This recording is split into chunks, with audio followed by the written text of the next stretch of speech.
Right, so this new Nugget might not be the fastest electric bike or motorcycle that I've ever ridden, but I snapped their hand off when they offered it me for a couple of weeks, because although I've ridden Zeros, SRF and those kind of quicker electric motorcycles, I've only had them for like an hour at a time, and you get all the same comments about the practicality of those bikes beneath those videos, range, charging, those types of things. So I thought this would be a great opportunity to try it out as a daily and to see if it's as practical as, if not better than, an internal combustion bike. And I think in some cases it actually is. But first, the range and charging. Let's talk about that, because I know it's going to be the first question for most people.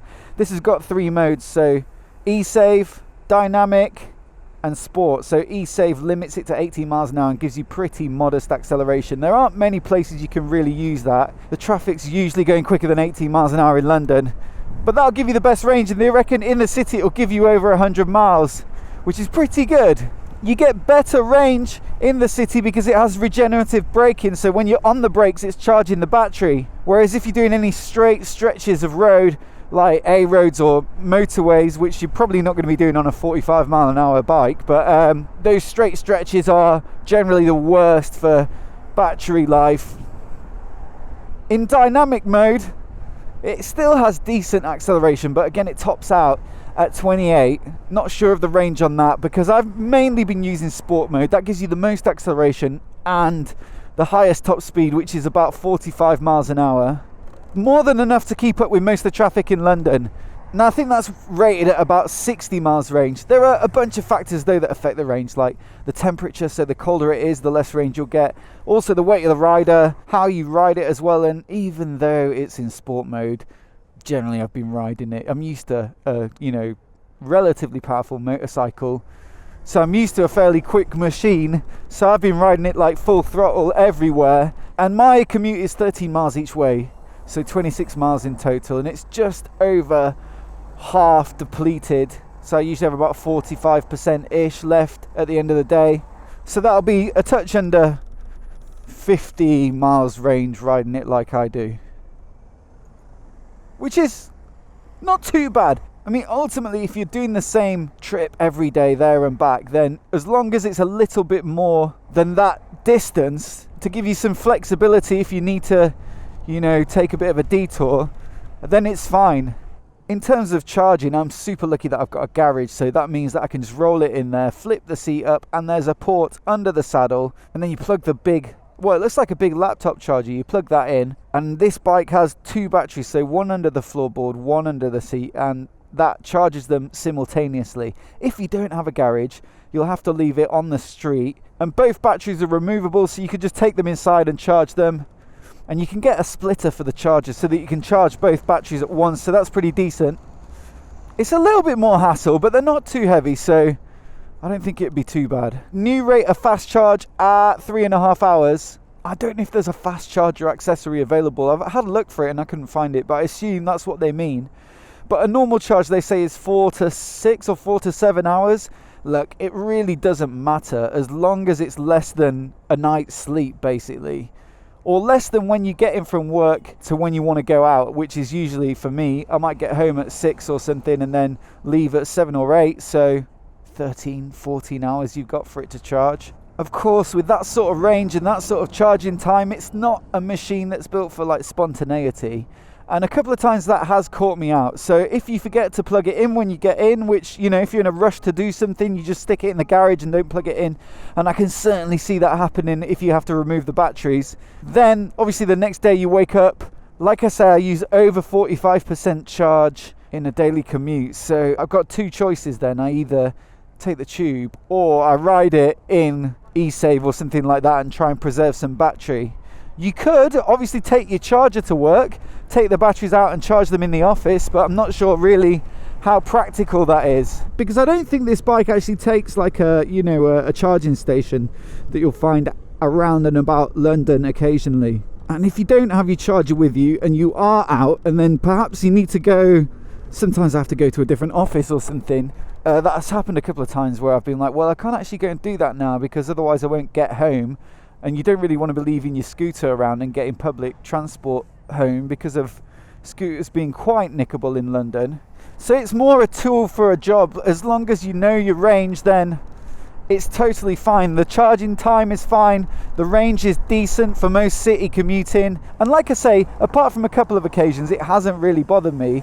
In fact, I've quite liked the ability just to plug it in when I get in the garage and never having to go to the petrol station. Not that that takes particularly long, but it's still more convenient to charge it at home than it is to fuel up. As for the ride, it's a 3 kilowatt motor, so it's not massively powerful, but it does have a little kick off the line, and if you're in sport mode and you're alongside some other traffic, there's enough to get you away from the traffic quickly and out of any sort of hazardous situation. So I'm thinking, you know, if you filter into the front, you get these red lights, and then there's a couple of big lorries that might not be able to see you. There's easily enough to outrun a lorry for the first 50 meters, let's say. As you get up to sort of 10, 20, certainly 30 miles an hour and beyond, the acceleration does die off, probably above 15 there.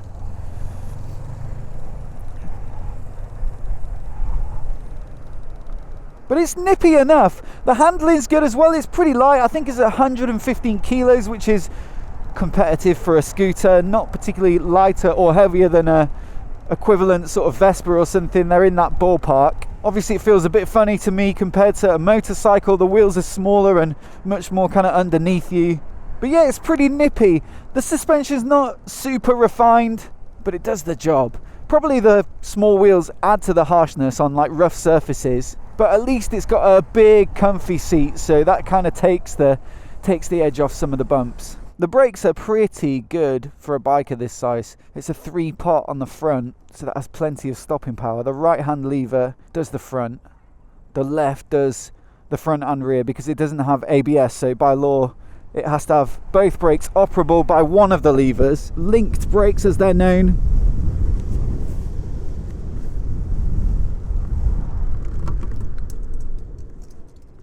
Oh, gonna happen.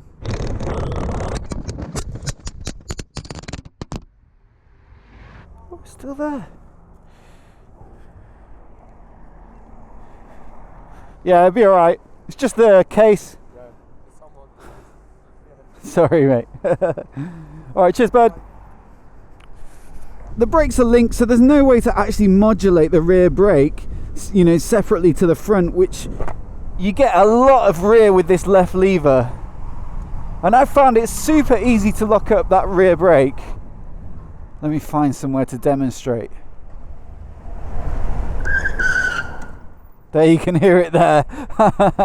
And I think that's because your weight's relatively far forward on this scoot, and obviously you don't want to change that. You could argue if you put your weight further back, you'd have more weight over the back wheel, but you don't want to be taking weight off the front wheel, because that's the one that's doing most of the braking. So you just have to accept that that's how it is, and if you ever have to stop abruptly or do a kind of emergency stop, then be ready for that rear to lock up. In the wet, almost certainly it will. Oh dear.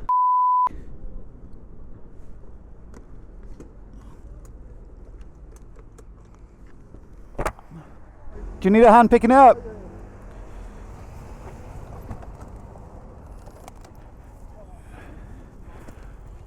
Be careful, there's a petrol, be careful, yes? Yeah. Just turn it off. It's Yeah, knock it off. Seems alright, just a bad leg, I reckon. Sounds like whoever knocked him off made a dash for it, but... So yeah, what was I saying? Link brakes, be careful or you'll end up on the floor like that. The last main area that I want to talk about with this little scooter is for like 3,200 or just less than. You get loads of little gadgets, and that's something that I found really fun about riding this bike around. Main thing is this big dash. Look at that. It's so nicely designed. I love this white on black display. The way that the display is laid out is really readable, and it's quite large. You know, this feels quite premium to me. I don't think this is, although 3,000 and something quid is less than way less than what you would pay for a motorcycle. In the scooter market, it's probably in line with like a 125 Vespa or something like that, so a slightly more premium scooter. But you get, yeah, loads of tech crammed in, and that's what it feels like. It does have a bit of a premium feel compared to other you know, Chinese bikes that I've ridden. The finish is much better. But yeah, I love this screen, especially at night when it goes multicolored. In the dark, it goes blue at this side, and then this side goes different colors based on what speed you're going. It gets redder as you go faster, and also if you ever get an error code, it goes red as well. But there's some other good stuff on here as well, like self-cancelling indicators. If you're indicating here to go left, as soon as you pick the bike up, they stop. I do not really like this chime though that the indicators make. I don't know if you've heard that in some of the footage so far, but like, just sounds a bit dorky to me, and I don't really see the point in having quite a loud indicator chime. If you've got self-cancelling indicators, you don't really need a reminder that they're on, especially as you've got quite a bright light there telling you. Maybe you can disable that in the app, I'm not sure. I'd probably just rather it wasn't there. Other tech on this scooter, you can connect your phone to it, and there's an app, and it shows you battery health and your journey history and error codes and current battery status, loads of little bits and bobs like that. That's over Bluetooth. It knows the journey history because it's got GPS built in, as you can see there, and it's got a SIM card in there as well, so it sends data up to the web, and then you can obviously see that on your phone. That GPS as well acts as a tracker, so if it does get nicked, you'll be able to see its location.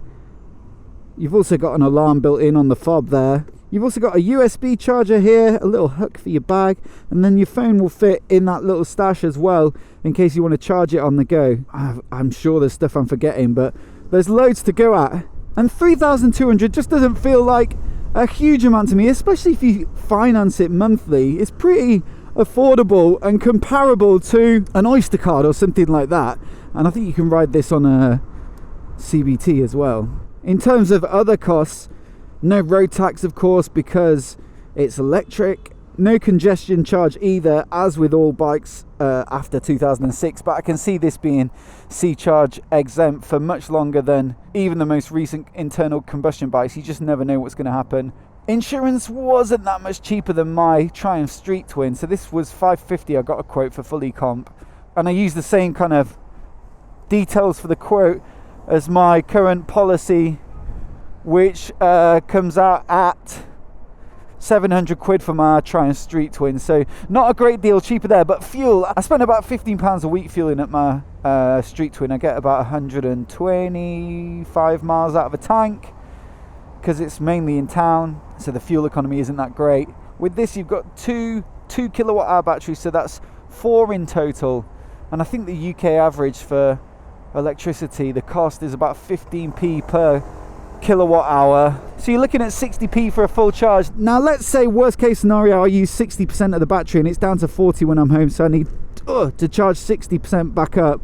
That's 36p, so 5 days a week that's £1.80, so that's way less than the 15 quid that I'd spend on petrol. So from that perspective it's way cheaper, just over 10% of the cost. And that's really tempting for a bike like this because it's really easy to clean because it's mainly flat plastic surfaces. You can just spray it down.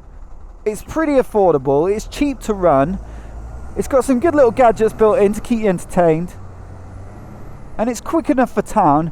And to me that makes it a good little candidate for a winter commuter, so you're saving your motorcycle for better weather and keeping it in good nick. That's what I'd be thinking about with something like this. I do like the cleanness of it as well, the quietness. I feel like I'm not contributing to the pretty poor air quality you get in London. And I also like riding with like a podcast or an audiobook, not cranked to the max volume. I do like the quietness. Some people think that that's sketchy, not having a loud exhaust to warn people you come in. I've just got used to covering the horn and giving it a little toot if I think someone's not seen me. So yeah, a great little commuter.